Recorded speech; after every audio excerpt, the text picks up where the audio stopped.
Go yard. I got so much motherfucking design on right now. Break it down, bring it back, make it clap. I got 3 old thoughts, new guap, wear that thing. Bitches on my line, and you know Kok lilinnya bisa jadi cair gini ya?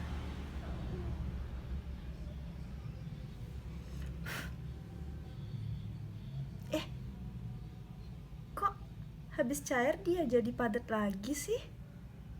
Kok bisa ya?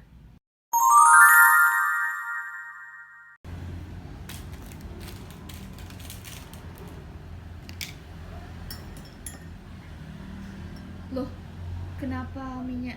Oh iya, ini sendok bekas minyak. Udah deh, ganti dulu.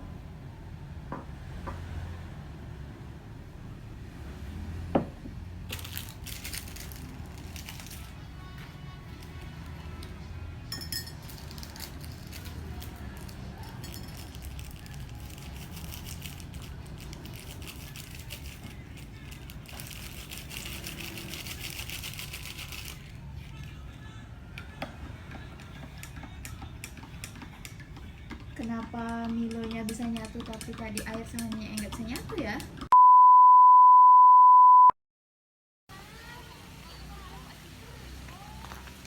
Fadia, ngapain sih? Bukannya masuk kelas? Oh iya ini Nek, aku lagi mainan tumbuhan putri malu. Nggak tahu kenapa kalau disentuh dia mengkuncup. Coba deh. Oh iya, kok bisa ya? Iya ya, kenapa ya?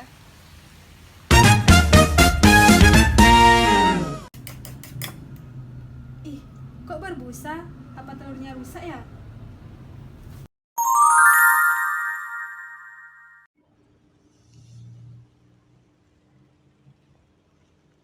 Kok nggak mau kebuka sih?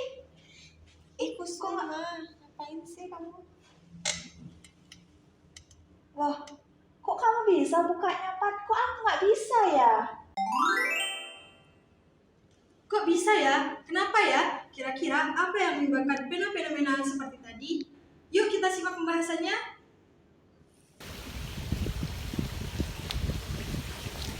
Mari kita bahas dari berbagai peristiwa-peristiwa tersebut. Yang mana dari peristiwa-peristiwa tersebut erat kaitannya dengan pengetahuan sains. Pengetahuan sains sendiri sangat penting bagi psikologi sebagai wahana untuk memahami diri sendiri dan lingkungan sekitar. Dalam sains sendiri kita mengenal yang namanya literasi sains, yang mana literasi sains merupakan kemampuan menggunakan pengetahuan sains serta konsep-konsep ilmiah untuk menarik kesimpulan dari berbagai peristiwa yang terjadi berdasarkan fakta. Dalam literasi sains terdiri dari beberapa aspek, di antaranya itu ada proses sains, konten sains, konteks sains, dan juga sikap. Nah, dari berbagai peristiwa tersebut, salah satunya itu ada peristiwa melelehnya lilin. Lilin tersebut saat dibakar dia berubah dari padat menjadi cair. Selanjutnya, ketika lilin dibakar akan berubah dari cair menjadi padat. Nah, yang pertama, lilin tersebut ketika dibakar berubah dari padat menjadi cair. Hal tersebut karena lilin menerima kalor atau energi panas. Sehingga lilin tersebut berubah dari padat menjadi cair. Selanjutnya, ketika api dimatikan, lilin tersebut akan berubah dari cair menjadi padat. Hal tersebut karena lilin sudah tidak lagi menerima kalor dan lingkungan sekitar lilin tersebut telah menurun. Dari adanya peristiwa lilin meleleh tersebut termasuk ke dalam perubahan fisika, yang mana dalam perubahan tersebut tidak menciptakan adanya sampai. Nah, selanjutnya yaitu alasan mengapa fingerprint pada handphone tidak dapat digunakan oleh semua orang. Hal tersebut dikarenakan sidik jari pada manusia berbeda-beda yang disebabkan oleh faktor genetik dan lingkungan yang kompleks. Proses pembentukan sidik jari pada manusia dimulai selama perkembangan jari di dalam rahim dan dipengaruhi oleh sejumlah variabel. Adapun faktor-faktor yang mempengaruhi sidik jari pada manusia bisa berbeda-beda, yaitu faktor genetik, faktor lingkungan, faktor acak, dan proses pembentukan sidik jari pada manusia.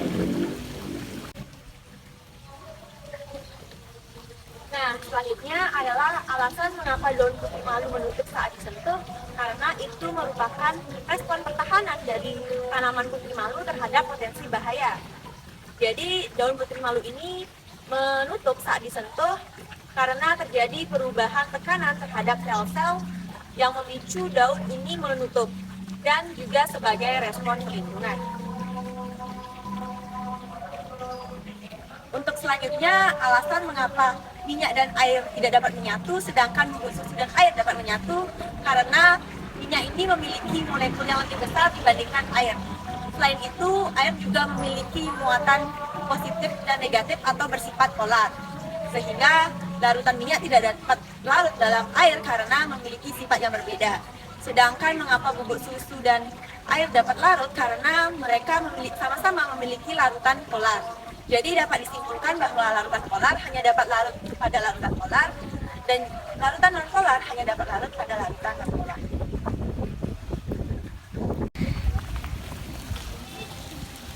Nah, selanjutnya adalah alasan mengapa pada saat proses pengadukan telur itu menghasilkan sebuah busa. Jadi, pada saat proses pengadukan telur, putih telur menghasilkan sebuah busa yang terjadi karena adanya pengendapan udara di larutan telur. Ketika telur diaduk, putih telur yang mengandung protein akan menghasilkan sebuah busa yang lebih ringan dan mengembang. Pada saat itu juga, struktur protein yang mengandung protein akan menghasilkan sebuah busa yang lebih ringan dan berongga. Sehingga pada saat itu juga terjadi karena adanya proses pengadukan.